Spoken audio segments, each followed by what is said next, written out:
Anyway, hopefully, actually, I hope it is all working properly. My mother wouldn't be happy with me saying hopefully. Hopefully, to travel hopefully is better than to arrive. That's when you're supposed to use the word hopefully. Otherwise, you're supposed to say I hope. Anyway, I hope Facebook is working. I don't know how I can't check on my phone because that's my phone. I guess I could log into Facebook on myself, but I don't know. That might give me a funny echo, would it? Anyway, got some questions here tonight. If you've got any questions, Corinne is already making herself known on Instagram, so we know that Instagram's working. Got to be honest, Instagram's never a problem. Facebook often a problem. Anyway, oh yes, that looks like me live. 50 seconds. Yes, it is working. Okay, well I better turn it off now because it's probably gonna mess me up. So good. So here we go. If you've got a question, just feel free to chip in. Yes, you're live on Facebook. There you go. Thank you, Corinne. Feel free to chip in with said question. If you haven't got a question, sit back, relax, because I've got this covered. Okay, I have got questions of my own preordained in the last week that people have asked. The first question that people have asked is this one here. I'm doing that for Facebook viewers because my software is working. I think this is the thing that wasn't working last week. Can't do that on Instagram. But anyway, I'll read it out. Actually, this goes on to the podcast every week as well. So because I can't see it on the podcast, so I better read it out. Is it okay to have braces before having general anesthetic surgery? So this is a patient who is having surgery next year and is going to have braces. And my answer is that you can have surgery if you've got braces. Absolutely fine. No problem at all to have surgery with braces. Now, this person is, I think she's having surgery in February or something like that. So what I said is, like, when they do this, when we do the surgery, they put something in your mouth. They put like a plastic thing in your mouth with like a pipe that helps you breathe. And so there's always a risk they might sort of damage your braces, they might sort of damage your teeth. So all things considered, if it would be okay to wait, if it was me, I would probably wait before having braces. I mean, I would probably wait until after the surgery to have my braces if it wasn't a big deal to wait. So if it was a big deal to wait, no problem at all. Have the braces now. But the only thing is, you don't want to have the braces done all properly and then they knock them or something. I don't know what they would do. They might knock them off. As I say, I don't think it's a big issue. And certainly someone coming to surgery with braces, the anaesthetist wouldn't be thinking, oh my goodness me, they've got braces. It's absolutely fine. But I think given that this person is asking the question and recently and is due to have braces done soon, I would say, you know, if it's just a question of delaying it a couple of months, I would delay it. I'll make that quite clear. Bex has got a question. Hey, I'm in Istanbul. It's not a question, more of a statement. Long time no see. I'm in Istanbul right now, waiting for surgery, breast reduction. Look at that. This is, we're going live across the globe. We are currently live in Istanbul. Bex, what's the weather like in Istanbul? So good luck. I mean, you literally waiting for surgery in Istanbul. That's the implication? Good luck, Bex. Good luck. We're all rooting for you. And say hello to Istanbul for us. Oh, it's cold. Oh, is it cold? I don't know why. I assumed it wouldn't be cold in Istanbul, but there you go. It's not too bad here, actually. A lot of rain, though. Oh, shocker today. So Hakeem has said something. I don't know. Assalamul. I'm not sure what that is. Hakeem, sorry. I'm going to gloss over that. Yes, I'm here. Well, Bex, good. Go for it. Good luck. And do your best. Yeah, in there. Well done. So what we got here is we've got a question that says, can I have a cyst/lipoma removed if I am taking clopidogrel? Good old clopidogrel. I think the proper doctors called it clopidogrel. but clearly it's clopidogrel. You can see how it's spelled. It's clopidogrel, isn't it? Let's face it. Clopidogrel, whatever. The answer is yes. It's a very relevant question because the clopidogrel does thin the blood and it will increase your risk of bleeding. So I say the answer is yes. The answer is yes if it's me. You have to check with your surgeon is the answer to that question, really. Check with your surgeon, because some surgeons will be worried about blood thinners like clopidogrel. The problem is that you're taking the clopidogrel, I'll say it properly, for a reason, presumably a heart problem. Usually it's a heart problem, heart attack, something like that, because it will thin the blood and make the blood less likely to clot in the heart, which is what a heart attack is basically, a myocardial infarction. It's a blood clot in the heart. And so the clopidogrel will reduce your risk of the blood clotting within the heart and reduce your risk of getting a heart attack. So that's clearly a good thing. And so if you're going to stop it, you've got to think what you're going to do. Are you going to use something else, or is it okay to stop it? Are you not that high a risk of having a heart attack or whatever? So it's a bit of a thing that you need to think about if you're going to stop it. For me, I think the risk of bleeding for having a skin operation like a cyst or a lipoma is pretty low, and if you do get problems with bleeding, they're usually relatively simple to deal with, a lot more simple to deal with than a blood clot in your heart. So the balance of risk is in favor of keeping the clopidogrel going if you are having skin surgery. So I haven't got a problem with people taking clopidogrel or aspirin. Same thing. It's not the same thing. It's a different thing, but it's the same principle. Aspirin thins your blood and reduces your risk of clotting. So, but again, I think some surgeons are worried about aspirin and clopidogrel and blood thinners, but I don't worry about them, and I let you carry on with them on a personal level. So that's my view. What's going on? What's going on? Oh my God! Right, okay, it's kicked off. It's kicked off. I've got comments. I'm losing control. Corinne, I've said it before. I need to. Right, I found you via Google of private surgeon near me. Coming up for private surgeon near me. Good to hear. Apparently you are the only plastic surgeon that has their own clinic. Why don't others have their own clinic? Oh, lots of plastic surgeons. I'm the only plastic surgeon who specializes in breast surgery who has their own clinic. So lots of, well, I say lots, more and more plastic surgeons are getting their own clinic now. I've had mine for probably about, I don't know, more than 10 years.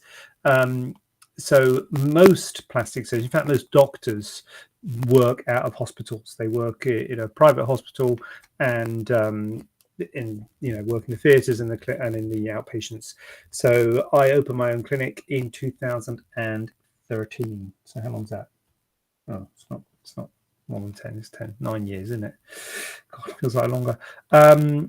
And so, but more and more surgeons are doing it. The difference with me is that I just pretty much only do breast and body contouring. I don't do any facial surgery, don't do any Botox, don't do any fillers, don't do any lasers. So that is the thing that I specialize in, cosmetic breast surgery. But yeah, but I think it's quite normal for plastic surgeons not to have their own clinic, to be honest with you, because it's quite a big thing to have your own clinic and staff and what have you when you don't really have to. It's quite acceptable to work in the private hospitals. Oh, here we go. What differentiates you from a larger surgery company, for example, Transform or Maya? Well, I do have other surgeons working with me at the clinic, but there's only a few of us. Small group, small team. Try and look after patients, community feel. What I would say is that, Transform, Maya, the big companies do a lot of work, and so there must be something good about them because they're doing a lot of work. They're doing the majority of work, actually, probably in this country. So what I'm trying to do is I'm just trying to do my own thing. So I don't really know how they do things, and I don't really know how they operate. So I can't really say how they operate, but what I can say is how I operate. And the reason I actually got my clinic back in 2012, I could do the whole thing on this, was because I found it a little bit sort of hit and miss. The secretaries, this is even the private hospitals, the receptionists, not so much the secretary, the receptionists, the clinic nurses, you know, you got some really great ones, you got some which are a bit like, bit miserable. And, you know, if you had a problem after surgery, you ring up and say, I've got a problem, my wound's a bit red. And they say, oh, it's all fine, it's okay, don't worry about it. And then you ring up a few days later and say, it's a bit worse. And they'd say, what's a bit worse? You'd get a different nurse, you know, when you phoned up a few days later.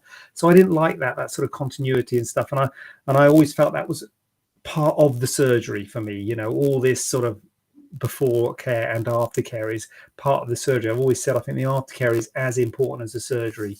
That's one of the sort of founding principles of my clinic. So that's why I opened my clinic, because it's a small team. There's only about 5 of us work there. So you know, when you meet us and when you have surgery with us, so if you ring up, you'll sort of always get the same person. So a bit of continuity and make you feel like you're looked after, and never really discharge anyone, keep them on the books forever. If you've ever got any problems, any issues, you can always come back. So that's what I'm trying to do. Maybe they're trying to do that as well. So I'm not saying they're not, I'm just saying that's what I'm trying. That's how I'm trying to build my practice, as a sort of community feel. You're part of something, part of the family type thing. Oh God, Facebook's got questions. Chantel, I admire your work. One day, maybe I'll be having an MR and TT. Chantel, I'm here for you if you need me. MR, I know what that is now. That's muscle repair, not Mr. I've volunteered on many occasions. I know you have, Corinne. Right, what have we got here? What's going on? Bex is in Sidani. Do you have a certain weight to get a tummy tuck? I struggle with hypothyroidism, so stuck at 11 stone. I'm 5'2", but have loose skin from childbirth. Good question, Sidani. The main criteria for tummy tuck and weight is to be stable and comfortable with your weight. That's the number one main important thing. So in a way, it kind of doesn't matter what your weight is. If you're not stable and comfortable with your weight, you should really get stable and comfortable with your weight prior to having any kind of body contouring, not just tummy tuck, breast lifts, breast reductions, thighs, arms, whatever. So ideally, you want to be stable and comfortable with your weight. Now, in terms of the specific weight, there are reasons to get your weight lower, and we normally work on a BMI. BMI is body mass index, kilograms per meter squared. So your weight in kilograms divided by your height in meters squared. So BMI of 30 is where we normally work out, because when they've done some studies, they've said that if your BMI is above 30, you're higher risk of complications. So if your BMI is above 30, then you are going to have a higher risk of complications than if your BMI is below 30. So a lot of people will say, you know, you've got to have a BMI below 30.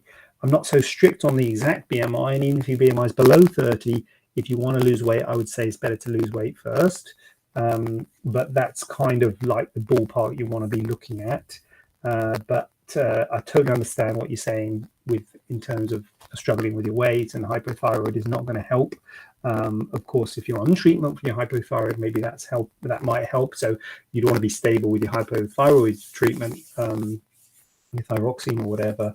But that's kind of, so I don't have a specific weight, but if you push me, I'd say a BMI 30, whatever that is for you can work that out. If you put in your height and you want to know BMI, they'll be like BMI calculators, which will say, this is my height. What would my BMI 30 be? That's helpful. Bex, it was you that inspired me to go for it, JP. JP. JJ, is that me? Right. Well, good, Bex. Good. Glad I inspired you. Sidani. Oh, here you go. Bex is answering the question. They like you to be below BMI 30. Look at that, Sidani. That will never happen then. Okay. Right. That's the problem. That's why I don't insist on that, because some people say, look, it's never going to happen. So I would say, look, I see people on a case-by-case basis, but nevertheless, Bex is right. 30 is what a lot of people talk about. But yeah, it's a tricky one. Sarah, would Saxenda be contraindicated for surgery stroke anesthesia, or have to be stopped before surgery? Oh, God, I've been hit with one. What's Saxenda, Sarah? What's Saxenda? Right. Open another website page. They will never know. This is why I need backup. Saxenda. Weight loss medication. How Saxenda works. Right, so Saxenda is some kind of weight loss thing. I don't think so. I don't think it'd be contraindicated, Sarah. The only thing is if it is a weight loss treatment and you are currently losing weight, hi Jackie, that would be a thing. You know, you want to get your weight right first. But if it's in terms of contraindications for surgery, and I think anesthesia, I'm assuming that's anesthesia, it would be things like steroids and blood thinners, diabetic medication. So I don't think that in itself would be an issue. But we'd always talk to the anaesthetist. You know, you'd have a pre-admission, and if there's a specific thing that you're worried about, we would talk to the anaesthetist, say, look, this patient's on this. And from my point of view, I would just say to you, look, if you're losing weight, I would say to you, are you stable and comfortable, and are you stable with that? That would be a relative contraindication if you weren't stable with your weight. What we got here? There you go. VSG. I'm researching offshore and UK-based surgery. Why does the cost differ so much? Why would you suggest UK versus offshore surgery? Do you offer discounts on multiple surgeries? Okay, wow. Okay, well, you know what, VSJ? I've written about that in my book. And again, a bit like the transformer stuff, it's hard for me to say specifically about having surgery overseas because I don't know about Prague and Turkey and Istanbul and goodness knows where, all the places people have surgery. And the thing I normally say about people going abroad for surgery is that I don't advise it, and for two reasons. First reason is, yes, it's a lot cheaper, significantly cheaper. I don't know how they do it. When you look at the insurance we've got, we have to have insurance if there's any issues or what have you. We pay an awful lot of money in insurance, and that, you know, we just couldn't do it in this country for the costs they're charging. So that's a bit of, are they insured? I don't, you know, are they insured? Are they trained? I don't know how to, thank you. I don't know how to tell you about the training of surgeons in other countries. I can tell you about the surgeons in this country. I'll tell you how to look out for it. Basically, FRCS Plast, after their name, is or have been a UK consultant plastic surgeon, is kind of what you're looking for, but it varies in different countries. So that's number 1 point. Number 2 point is the aftercare. You know, I would worry about the aftercare. You can't say that surgeons in overseas are bad and surgeons in the UK are good. Clearly, that's not true. There's a lot of good surgeons all over the world in lots of different places, but it's hard to know about the facilities, the you know, again, in this country we have the CQC, the Care Quality Commission, which makes sure all our clinics and the hospitals all have protocols for infection control and auditing work, etc., etc. And that all costs money as well. I'm not saying they don't have it there. It's just I don't know what to tell you. If you said, how do I know if someone, a clinic or something is registered? I say, well, look for this, you know, they register with the CQC. The clinic is the surgeon on the specialist register for plastic surgery. That's how you find out if someone's appropriately trained in an appropriate facility in the UK. I don't know what the equivalent is in Prague or Cuba or Turkey or wherever you choose to go overseas. So that's one issue. And the other issue is if you have problems. I hear about people all the time, and I see people who've had problems with their surgery, and it's really painful because they're very shortly post-op, and I'm like, this is the surgeon's responsibility. It's very hard to get a surgeon in this country to look after you if you're in the early post-operative period and you've got a problem. And it sounds awful, but you know, if you've got a problem, it's the responsibility of that surgeon. And sometimes you hear, I'm not saying it always happens. I mean, obviously we have a self-selected group of people. There are probably people who are looked after very well, but sometimes you hear people who are not being looked after very well and get told to go and see their GP, get told to go and A&E. Now, obviously, if they've got a life-threatening, significant problem, the A&E and the NHS will help you. Not ideal, but you know, they will help you. But if it's not like a significant problem, if you've got a bit of a seroma, if you've got a bit of asymmetry, if you've got a bit of a wound healing problem, you know, it's difficult because really that's your surgeon who should be looking after that. And if they're haven't got processes in place to look after you here, then I would be a bit concerned about what would happen if I had an issue, if I had a concern. You know, really you need to be having a good communication, a good line of communication with your surgeon to make sure everything heals up. As I say, the aftercare is as important as the surgery in my view. And sometimes it appears that people are not really looked after properly, and they just, you know, they do the operation and then boom, next one. You know, a lot of my week is seeing patients. I'm not operating all the time. I'm seeing a lot of patients. And so I have to charge a certain amount of money when I do surgery, because I'm not doing surgery that often. If I was doing surgery all day, every day, you know, for a week, I could charge less because I'd still earn the same, but then I wouldn't be able to look after my patients properly. So, you know, is that, I'm not saying that is, but is that a bit of a business model of some places where the surgeons are operating all the time and they're not really looking after their patients? And I worked for a clinic many years ago when I first started, and it was a bit like that. They didn't really want me to see my post-ops. They just wanted me to operate, and I wanted to see my post-ops. They're like, no, I'll see them, it's fine. And I'm like, I want to see my post-ops. And you can understand from a business point of view, you want the surgeon to be operating. You know, you don't want them to be looking at, you know, the nurse can look at the post-ops, but from a looking after patient point of view, it's quite nice if a patient sees the surgeon afterwards and says, well, that looks all right. That doesn't look all right. Let's see if we can fix that. So that's what I try and do. And if you're going to get that elsewhere, whether it be in the UK or abroad, then go to those places. And, you know, I totally understand if you're, I normally say that it is a lot cheaper overseas. I know that. You can't be competitive on price and service. You have to choose. You know, it's impossible. You can't have a great service, great aftercare, great this, and really cheap price. It's like anything in the world, you know. There are some people who are very sensitive on price. Then fine. Then, you know, look for the best price, and you'll get a better price elsewhere. But there will be, you know, other people who are looking at who are more sensitive about other things.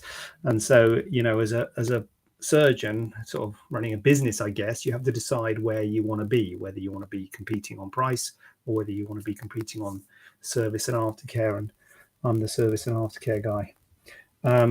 Sorry, I talk about it. I like, you know, this has been my life really. But right, what we got? K-Babes is asked, but also K-Babes, hold that thought, because what we've got, Saxenda, what have we got? My weight, here we go. Sit on my weight is 11 to 12 stone, so I guess surgery can't happen for me then. What's your BMI, Sidani? What's your kilograms per meter squared? But, you know, it is tough when you got a high BMI. It is tough, Sidani. I'll give you that. And the other thing I'd say to you, if you do have surgery with a high BMI, you're still going to be big person. It's just if it's something was tummy tuck we're talking about, you know, you just get rid of that apron, and you do get a better result if you can get a lower weight. But I completely understand that you're struggling with it, and you're not alone. There's a lot of people in your position. It's a tricky area. Sarah has got a question. Also, if you have sensitive skin or eczema, what would be a solution to washing before surgery if you normally have to use moisturizer but know not to? It's difficult because moisturizer is fine. The problem with using moisturizer, if you're using moisturizer on the area that we're operating on, is the pen doesn't work very well, and it like rubs off. We always draw on you the marker pen, so that is an issue. So, but we don't want you having broken skin. So we've got to balance it up. To be honest with you, if you've got sensitive skin or eczema to the extent that you need to use moisturizer on the day of surgery, you know, regularly on the area that we're operating on, I'd be a bit worried about operating on the area if the area is really badly affected with eczema. So this is something you need to discuss with your surgeon. We have a look at your eczema and you know, make a decision on that. But in general terms, moisturizer is okay. You just don't want it really oily when you do the surgery because the pen just doesn't work at all. Khan, big companies fly in, fly out surgeons. I run a big surgery group and we say avoid the big companies. Khan, there you go. That's what Khan says. Weight loss medication. Thanks, Bev. I Googled it by the time I got your message. Thank you. Oh, okay, Sarah. It's a weight loss injection that helps control appetite. Okay, there you go. Injection, right. Okay, thank you. Sarah, you can stay on it for life, supposedly, after you've dropped as much as you can. It's aimed at those with PCOS or diabetics, etc. Oh, well, I'm sure it'll be all right then, Sarah. I think it'll be fine, but we'd talk with the anesthetist. Lorena, double hand clap. Nice to see you. Nice profile pic, Lorena. I'm not sure about those genes, though. Bev agrees with that. So good look at that. Me and Bev, we're in agreement. what have we got here? K-Babes, nice plug, K-Babe. I had a tummy tuck in March with a different surgeon and not 100% happy. I'd like a second opinion. Is this something you would do? I've been left with a little ledge above my scar. Number one thing, K-Babes, always stick with your surgeon. Little ledge thing above your scar in March through the 3rd month till the 11th month is 7 months. Yeah, I mean, first thing I'd say to K-Babes, about at least a year before considering anything.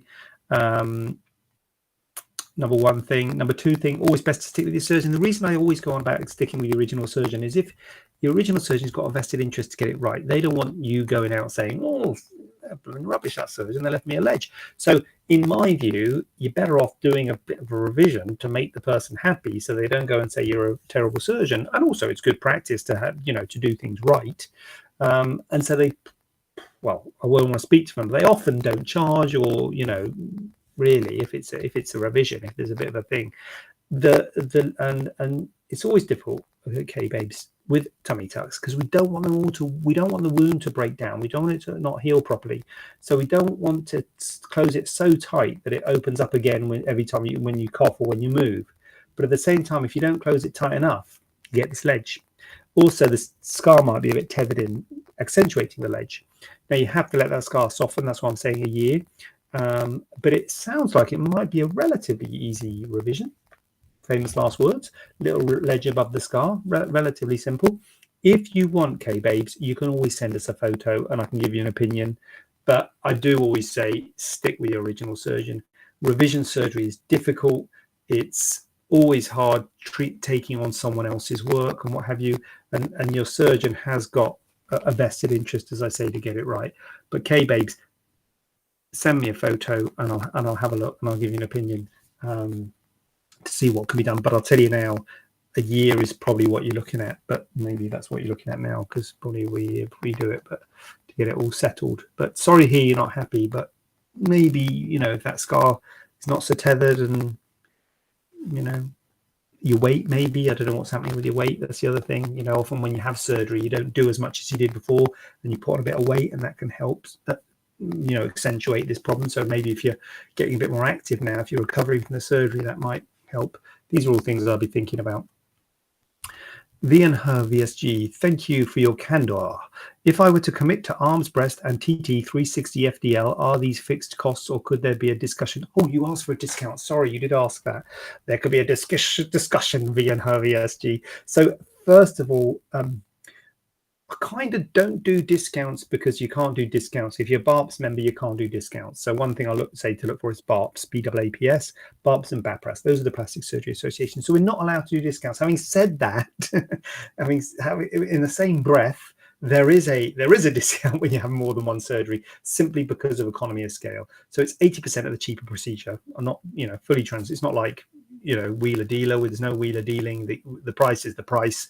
But if you look at the price of whatever arm lift, say, and a breast whatever lift, if you get the price of those two, 80% of the cheaper procedure, there's 20% discount of the cheaper procedure if you have two procedures done together. So there is a discount for two things done together. Three things done together, I think. Tell me, I'm not sure about a 360 FDL. What's a 360 FDL? So a 360 is a circumferential. FDL's with an inverted T. I wouldn't do a circumferential and a fleur-de-lis. So I wouldn't do a fleur-de-lis. I wouldn't do a 360 fleur-de-lis. I've not really heard of that before, but I do a 360 or a fleur-de-lis. So not sure what a 360 FDL is, unless it's 360 liposuctional. Anyway, but I wouldn't, and I also wouldn't do arms, breast, and 360 or a fleur-de-lis. That's quite a lot to have in one go. I'd probably look at two. So maybe arms and breast in one, and then tummy in another, or tummy and breast. But yeah, could always discuss. But there is a discount for more than one procedure. But as I say, that's what it is, 20% of the cheaper procedure. I've spoken with him and he's suggesting it's just fat and I either have to pay another 3,000 for lipo with I'm not happy with. Okay. Orcs. That's a bit orcs, okay, babes. Okay. Right. Okay, thanks for it. So yes, well, that's that's awkward. I mean, I don't know what to say, K-Babes. That's not great, is it? It's not great service. As I say, anyway, you can send me a photo and I'll have a look if you want. It's difficult. Probably if I did liposuction, it'd probably be more than 3,000, I think. But that's, I guess it's different business models, K-Babes, because, yeah. Oops. Okay, thanks, we'll do. I'm not looking for 3 surgeries at the same time. Okay, 360 FTL, they would do offshore. Oh, would they? Okay, they do them offshore, do they? They do 360 FTL. So FDL and all the way around. I mean, the point, anyway, okay, I'll take your word for it. I wouldn't do a 360 FTL. Not heard of that, but yeah, there you go. Can you do a lift and reduction without implants? Absolutely, yes. Of course you can. So reduction, a lift is actually part of a reduction. So a lift and a reduction is one operation, is an operation. So it's a reduction, basically. When you do a reduction, you have to reduce the skin envelope. So you have to do a lift at the same time. So that's completely reasonable. What I normally say is that the problem with your breast is either size or shape or both. So if it's size, they're either too big or too small. If it's shape, they're droopy. So if they are too big, then implants make them bigger, but they don't do much to the shape. If they're droopy, then it's a lift that you need. If they're too big, then it's a reduction to make them smaller, but that will also lift them. I'm not saying this very well. I need an algorithm like my lift with implant. I had a lift with implants one, didn't I? So basically, if they're too big and the shape's not right, that's a breast reduction. That's it. Not implants. Implants are if they're too small. So you absolutely can have a lift or reduction without implants, is the bottom line. If that's a breast reduction. Perfectly good thing to do if your breasts are too big and the shape's not right, too droopy. That is a reduction. Do we remove Bartholin duct cysts? No, I think this might be that I have been Billy Big Time going on about all the cysts that we remove in all the places. And then someone comes back and says, what about Bartholin duct? So no. So Bartholin duct cyst would be a gynecologist who would do that. So that's a gynecological issue. So we would not remove a Bartholin duct cyst, but we remove lots of other cysts in lots of other places. You're making sense. Thank God for that. I'm making sense to you, Ian, or VSG. Thank you. Doing my best here. Here we go. What's Junie got? What these girls don't realise is that some surgeons abroad, and especially in Turkey, try to get you to have as much surgery and get you to okay as much as possible, as they know once they have operated on you once, you won't be back. So they get you to spend as much as possible first time round. Very unsafe, and the reason there are so many deaths for surgery in Turkey. Strong words from Junie there. Strong. It's Junie. I don't know what to say. I don't know. Okay. Yeah, I mean, you do hear reports of bad things, but I'm sure there must be good ones, presumably, you would presume. But you do hear a lot of problems. So Junie is saying that to be in her VSG, they all get you to have lots more surgery. Okay. Thanks, Junie. It's a long type. You type that in. What if you spoke that in? Or did you type it all in? Why does the areola stretch again after having an areola reduction? So basically, this is a problem with areola reduction, that recurrence. It can stretch again. So areola is the bit around the nipple. If you're don't know what it is, it's the pigmented area, the pigmented skin around the nipple, and you can reduce it. And it is a known issue with areola reduction. And basically, there's two types of stitch you can use to reduce it: a dissolvable and non-dissolvable. So you put a deep stitch underneath the skin to hold it closed, and you can either use a non-dissolvable or a dissolvable suture. So personally, I use it can recur with both. So not like anything in life, there is no perfect answer. But I use a non-dissolvable suture, so I use a permanent suture, which is a nylon suture. It will never dissolve. It will be there for the rest of your life, and I use that to reduce the risk of recurrence, reduce the risk of it stretching again afterwards. And having said that, it relies on the knot that I make. So if the knot that I make goes, if it unties, basically, it will recur. So if you're using a permanent suture, there is a risk, and it has happened to me. I'm sad to say that because when you make a knot, you do what's called throws of a knot. Like when you tie your shoelaces, you do like that. That's a throw. And the more throws, hi Tracy, the more throws you do, the bigger the knot is. And so but the more throws you do, the more secure the knot is, because you do opposite throws like that. So you want to do enough throws to make the knot unknot, right? But you don't want too many throws. The knot's really big, because then you think, what's that? I can feel there. Because if you can feel the knot, you'll always be able to feel the knot, because it's a permanent suture. So you've got to try and bury the knot and try not to make the knot too big. So you don't want to put too many throws on it, but you want to put enough throws on it that it won't untangle. So basically, that's an issue with using a permanent suture. There's a risk of being able to feel the suture. There's a risk of being able to feel the knot. And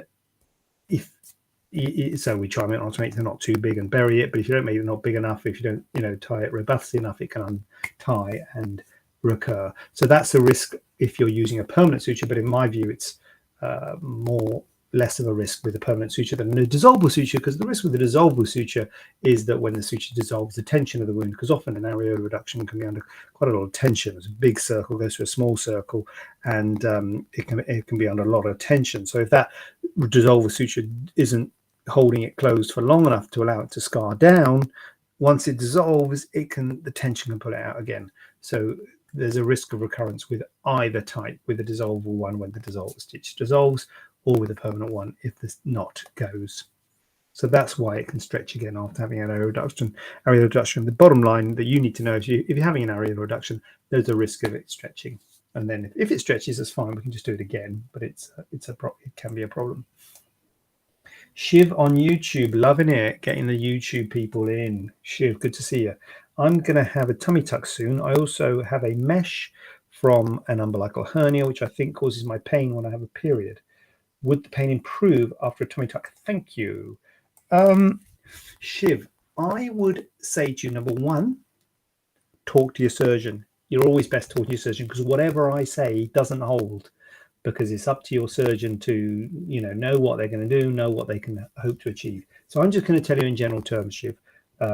In my view on this, the mesh do sometimes cause pain, and the mesh, by the way they work, become integrated with your tissues. And if you have quite a large hanging apron, it could be pulling on that mesh, causing your pain. And so taking that apron off might well help your pain. Having said that, I couldn't guarantee it. If it was me, I couldn't guarantee it, because it might not be due to pulling. It might be due to some nerves in the area or something else causing the pain. But it would not be unreasonable to say that a byproduct of the surgery might be that your pain will get better. If you're purely having the surgery to make the pain better, I would be concerned that I'd say, look, it might not make your pain better. Now, you might say, look, I want to get rid of this, and if it makes the pain better, happy days, in which case, great. But if you might say, well, I'm not having the surgery unless it's definitely going to make the pain better, I'd be like, well, I couldn't guarantee that, so maybe don't have the surgery. So I would say it may well make the pain better, because that apron might be pulling on the mesh and causing the discomfort. Probably have to see you really to see if you have got a big hanging apron, or if you haven't got that much of an apron. If you haven't got that much of an apron, then maybe less likely, but couldn't guarantee it, but might is the answer to that. I hope that's Reasonable, reasonable response. V and her VSG, what you got? I already had muscle repair surgery. Would this influence the tummy tuck cost? How do you work payment of surgery? In full, deposit, etc. No, it wouldn't affect the cost. V and her VSG. Muscle repair is an integral part of the tummy tuck, and you don't charge extra for it. And similarly, you wouldn't charge less if you didn't have it. So it's sort of like not costed in for the tummy tuck. It's not less if you don't have it, and it's not more if you do have it. How do you pay payment? Payments, I think, well, £500. This is how I do it: £500 deposit to secure the date, and then it's full payment before, which I think is 10 days. I think 10 working days, 2 weeks, something like that. How do you work payment? In full? Yes. So in full prior to surgery. Do you offer financial options? No. I can't keep track of this. I've got to be honest with you, Alexandra. The hospital, I may do. I don't know if the hospital do. I think the problem with the hospitals is they actually, maybe not so much at the moment because the interest rate's going up, but before, the sort of high street banks and credit cards and lenders and all that were so competitive, the hospital couldn't compete with them. So, but I don't know is the answer if they do it. We don't, but the hospitals sometimes do, but I'm not sure if they do or not really. But either way, you I don't know what it's like in the moment, but you used to be able to get really good rates of interest because of the interest rate. So yeah, high street lender is often the way. Shiv, thank you so much. Yes, it's a big apron. Well, in that case, fingers crossed, that might well help. Ashley, what you got? Off topic, but would you preform surgery on an epileptic? Well, I don't know what preforming is, Ashley. Absolutely, Ashley. Yes, absolutely. Epilepsy is no problem at all for having surgery. Epilepsy is a common condition and is not a contraindication to surgery. Like any condition, if you're in a bad way and you've got having a lot of fits at the moment and your medication's being changed and they're trying to work out the right dose or what have you, then we probably wouldn't have surgery if you're in a fluctuant stage. But if you've got a stable condition like epilepsy, then that would be fine to have surgery. That wouldn't contraindicate surgery unless it's some kind of type of really. I've never seen anyone with the type of epilepsy that would mean that we wouldn't do surgery. So on paper, yes, we would preform surgery on an epileptic. Actually, absolutely. What do we got? My cyst is red and painful. Do you do drainage? No, we don't. We've had 2 of these today. 2 painful red cysts. No, we don't do drainage. So we do remove cysts, and as I've said previously, we remove cysts from all part of the body except Bartholin cysts, and except maybe little eyelid ones. But if your cyst is sort of rapidly growing, red, uncomfortable, that suggests it's infected, and you wouldn't want to do surgery on an infected area because the wound would get infected. When you take a cyst out, you make a wound, you make an incision, you make a scar, and you don't really want that to get infected because that's not going to be good. So you would only take a cyst out when it was quiet, not causing any problems. So you might need drainage for an infected cyst, you might need antibiotics, but that wouldn't be us, that wouldn't be plastic surgeons, that's usually GP. If it was a really bad one, you might have to go and see a general surgeon, but we don't really get into sort of drainage and treatment of infected cysts. That would be more of a sort of emergency care for it. And then once it's all settled and you're left with a bump, where these behind the ear, I think was one of them, or was here on the face. Once it's all settled and the cyst has calmed down again and the skin looks normal and it's not painful and it's not red, then we would get involved and think about removing it for you. So not much help when it's an acutely swollen tender cyst, unfortunately. Sorry about the spelling autocorrect. Not at all, actually. I did completely understand what it was you were saying. Preform. V and her VSG, what you got? I've had weight loss surgery and have approximately 28 pounds to lose before proceeding with breast stroke tummy tuck. But my arms are mainly skin. BMI at 30 currently. Would you be happy to do an arm lift? As I said earlier, V and her VSG, if you want to lose weight, you will get a better result if you wait until you finish losing weight. So, and I would say that to you. So, you know, that's why I don't have a set BMI. Because if you say the BMI that I have a bit of BMI 30 is my cutoff, and I'll only do surgery on people who are below BMI, then someone says, oh, my BMI is 30. Will you do surgery? I'm like, well, no, because you want to lose weight. And the reason I say that, being her VSG, is because the reason you need an arm lift is because you're putting on weight has stretched the skin of your arm, and then losing weight, the fat has gone, but the skin hasn't, and you've been left with redundant skin. If I do a surgery today, I'll make it as tight as I can. If you go on and lose weight, you might lose a little bit more volume in your arm and might have a bit of redundant skin. So you're better off. So basically, don't lose weight after surgery. You know, get your weight right first. It might make your arms worse, but that's fine because I can make them tighter. So you want to lose as much weight as you can, get to your ideal stable weight before having surgery. So I completely understand you saying, oh, my BMI is 30, I can qualify for surgery now. I'm like, well, actually, if you're still losing weight, you're better off losing as much as you can because you're going to get a better result. Your weight's going to be less. Your complications are still going to be less. Nothing magical happens at 30. It's not like BMI below 30, you get no complications, and above 30, you get loads of complications. It's a, you know, it's a spectrum, and basically the lower your weight, the less your risk of complications. The higher your weight, the higher the risk. So if you can continue to get it lower, you're going to get a better result if you can wait. So my advice to you would be to wait until your weight is right before having surgery. So that's what I would say to you in a discussion. Well, that's why I have just said it. There you go. So yeah, you're best off losing first. And I know it's frustrating because you've got a lot of surgery you get done and you want to get it done and all that, but you want to get the best result you possibly can. And it'd be really annoying if you had a surgery now and you were left with a bit of redundant skin there. Sounds a bit strange, but can you pay the deposit for the surgery to secure the date and then have the consultation after, as I can't afford both until I'm paid? Pay the deposit for surgery to secure the date and then have the consultation.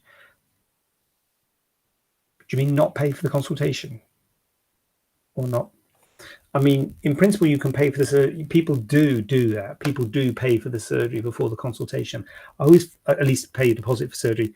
And I find it a bit weird, to be honest, if someone sort of secured a date for surgery before they even see me. But some people like know what they want, don't they? And so it is done. It is done, and you can do it. And if I can't do the surgery, I'm like, oh, God, I'm not going to operate on you, then you know we will give you the money back.